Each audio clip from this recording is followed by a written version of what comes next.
Hello বন্ধুরা, good morning. আমি মনিকা তোমাদের সামনে চলে এলাম কিছু কথা বলবো বলে। তো এখন বেজে গেছে সকালে 8:30। তো আজকে কোনো ভিডিও যাবে না, তো সেটাই তোমাদের সাথে শেয়ার করবো বলে চলে এলাম। প্রচুর পরিমাণে শরীরটা খারাপ, মানে রাত থেকে প্রচুর পরিমাণে মাথা ঘুরছে, ভীষণ শরীরটা খারাপ লাগছে। তো তার জন্য ভিডিও দিতে পারলাম না আজকে। তো যারা আর কি আমার ভিডিও দেখো, তো প্লিজ কালকে দেখো।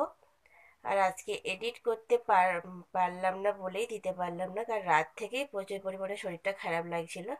তো আজ সকালবেলা আরও বেশি বেশি মনে হচ্ছে। তো চলো, এটুকুনি তোমাদেরকে জানাতে এলাম যে ভিডিও এডিট করতে পারিনি, তাই দিতে পারলাম না। তো চলো, তোমরা সবাই সাথে থেকো, পাশে থেকো। আর যদি পারি তো অবশ্যই রাত্রিবেলা লাইভে আসবো, তখন সবাই এসো। আর যারা যারা আবার শর্টস ভিডিওগুলো দেখোনি, প্লিজ শর্টস ভিডিওগুলো দেখো। তো চলো, এটুকুনি তোমাদের সাথে জানিয়ে গেলাম। তো টাটা।